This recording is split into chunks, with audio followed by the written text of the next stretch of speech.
যাদবপুরের ছাত্রী অনামিকা মণ্ডলের মৃত্যু হলো কিভাবে সেটাই এখন রহস্য। এবার খুনের মামলা দায়ের করলো লালবাজার। দুর্ঘটনা নয়, খুনের অভিযোগ করেছে পরিবার। আজকে লালবাজারে যান মৃত ছাত্রীর বাবা, পুলিশ কমিশনারের সঙ্গে কথা বলেন, পুলিশ কর্তাদের সঙ্গে তার বাবা অর্ণব মণ্ডল তিনি কথা বলেন। লালবাজারের পর এরপর যাদবপুর থানায় আসে মৃত অনামিকা মণ্ডলের পরিবার এবং সেখানেই তাদের মেয়েকে খুন করা হয়েছে এই অভিযোগে মামলা দায়ের হয়। গতকালই এবিপি আনন্দকে জানিয়েছিলেন অনামিকা মণ্ডলের বাবা যে কোনো দুর্ঘটনা ঘটেনি, তার মেয়েকে খুন করা হয়েছে। এবার সেই মর্মে এবার লিখিত অভিযোগ দায়ের করলেন অনামিকা মণ্ডলের বাবা।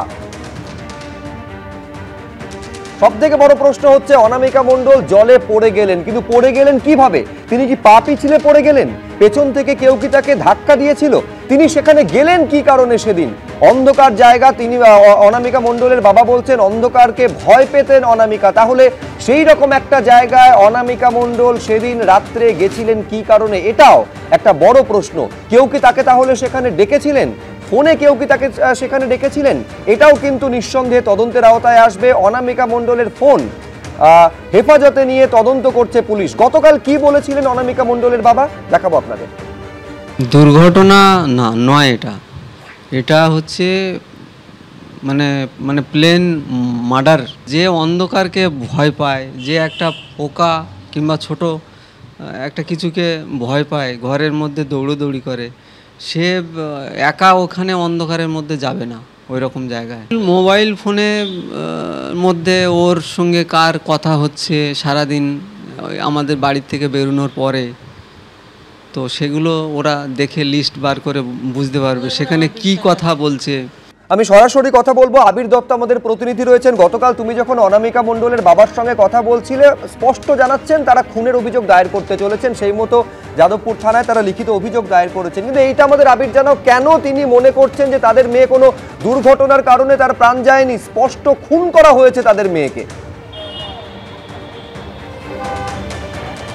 দেখো, বেশ কিছু বিষয় দেখে তাদের সন্দেহ হচ্ছে। প্রথমত তারা জানাচ্ছেন তার মেয়ে ব্যাগ কারোর হাতে দিত না। সেই ক্ষেত্রে যখন এই ঘটনা ঘটে, ঘটনার পরে একজন প্রফেসর প্রথম পরিবারের সদস্যদের যখন তারা দেখতে যান অনামিকাকে, তখন তাদের হাতে ব্যাগ দেন একজন প্রফেসর, এবং তিনি জানান বন্ধুর কাছে এই ব্যাগ ছিল। কি করে নিজের কাছে সবসময় রাখতো, বাবা মাকে পর্যন্ত ব্যাগ ধরতে দিত না, সেই ব্যাগ বন্ধুর কাছে কিভাবে? এই প্রশ্ন যেমন তাদের রয়েছে, তাদের প্রশ্ন এটাও যে সাঁতার জানতো না অনামিকা, এটা তার বন্ধুরাও জানতো, এবং তারপরেও এই ঘটনা যখন ঘটলো কতক্ষণ সে জলের মধ্যে ছিল, কেন তাকে আগে থেকে গিয়ে বাঁচানো হলো না, বা সে সাঁতার জানতো না এটা জেনেই কি কেউ কোনো সুযোগ নিয়েছে? তৃতীয়ত বেশ কিছু বিষয় যেগুলো তারা সামনে আনতে চাননি, কিন্তু পুলিশের কাছে তারা জানাবেন বলেছেন যে তাদের সন্দেহ রয়েছে। সোশ্যাল মিডিয়ার বেশ কিছু পোস্ট নিয়েও তাদের ধোঁয়াশা রয়েছে, সেই বিষয় নিয়েও তারা বলেছেন। এবং চতুর্থত তাদের বক্তব্য যে 9:30টার সময় যে ক্যাম্পাস ছেড়ে চলে আসবে বলেছিল বাড়িতে, 10টা বেজে যাওয়ার পরে এই ঘটনা ঘটে, এবং 11টা নাগাদ পরিবারের সদস্যরা খবর পান বা তাদেরকে ফোন করে জানানো হয় যে অনামিকা জলে পড়ে গিয়েছে। এবং এই বিষয়গুলো তাদের মনে হচ্ছে যে এখানেই বেশ কিছু মিসিং লিঙ্ক রয়েছে। সেই মর্মেই তারা কিন্তু মনে করেছেন যে এটা খুনের ঘটনা, তাকে ধাক্কা মেরে ফেলে দেওয়া হতে পারে তাদের সন্দেহ। এই সন্দেহেতে তারা কলকাতা পুলিশ কমিশনারের সঙ্গে দেখা করতে চান বলে গতকাল জানিয়েছেন। আজকে তারা গিয়ে কমিশনারের অফিসে গিয়ে তারা কিন্তু লালবাজারে গিয়ে কমিশনারের অফিসেই তারা এই লিখিত অভিযোগটা জমা দিয়েছেন, যেটা জানা যাচ্ছে। এমনকি তারা মুখ্যমন্ত্রীর সঙ্গেও দ্বারস্থ হতে চান, এমন কথাও তারা জানিয়েছেন গতকাল। এবং আজকে যখন তারা এই লিখিত অভিযোগ দিয়েছেন, লিখিত অভিযোগের ভিত্তিতে খুনের মামলা রুজু করা হয়েছে, যদিও অজ্ঞাত পরিচয়ের ব্যক্তিদের বিরুদ্ধে, বিশেষ করে আননোন যেটাকে বলা হয় লিখিত অভিযোগে যখন লেখা হয়, সেই আননোন হিসেবেই কিন্তু এই কেস রেজিস্টার্ড হয়েছে, যে কেসটি মার্ডার কেস বা খুনের কেস এমনটাই জানা যাচ্ছে। আমরা দেখলাম বেশ কয়েক ঘন্টা অতিক্রান্ত, পুলিশের তরফ থেকে সিসিটিভি ক্যামেরার ফুটেজ, সেটা পরিবারের সদস্যদের, সেই বিষয় নিয়েই পরিবারের সদস্যদের তারা কথা বলছেন।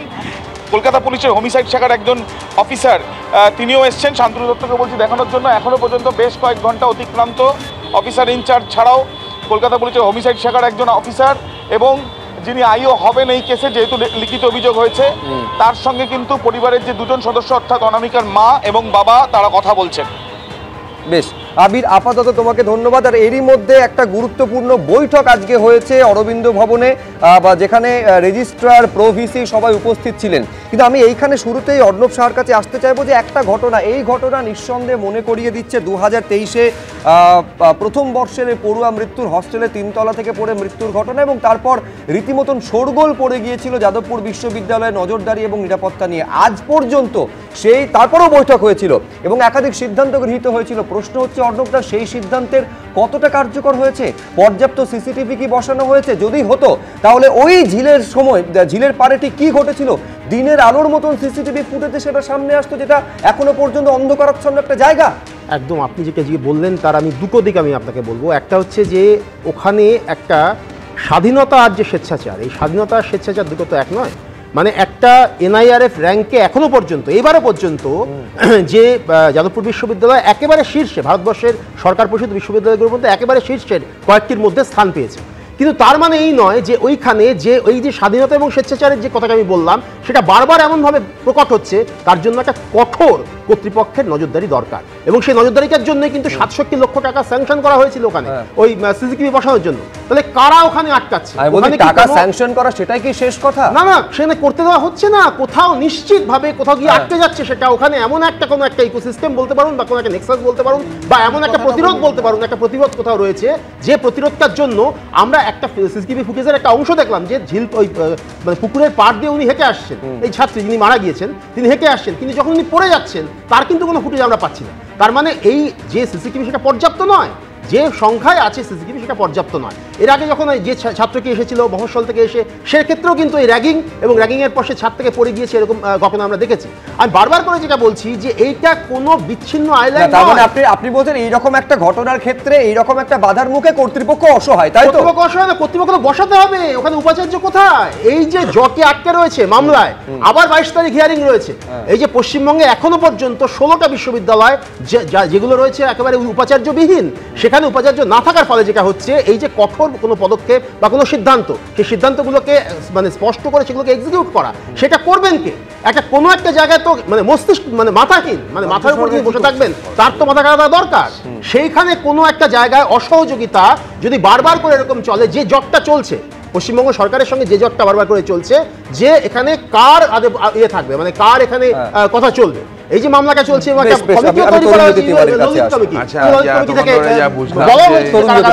তারপরে দেখা যাচ্ছে 22 তারিখে একটা হিয়ারিং চলছে।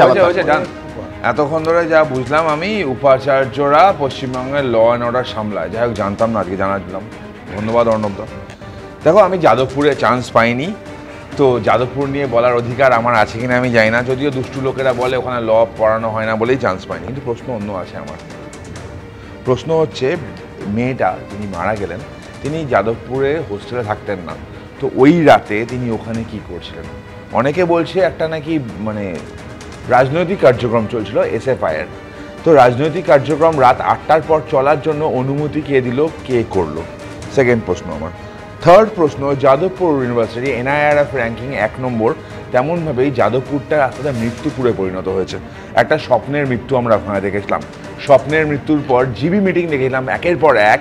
জিবি মিটিংয়ে ঠিক হয়েছিল কীভাবে বেড়াটাকে লোকানো যায়।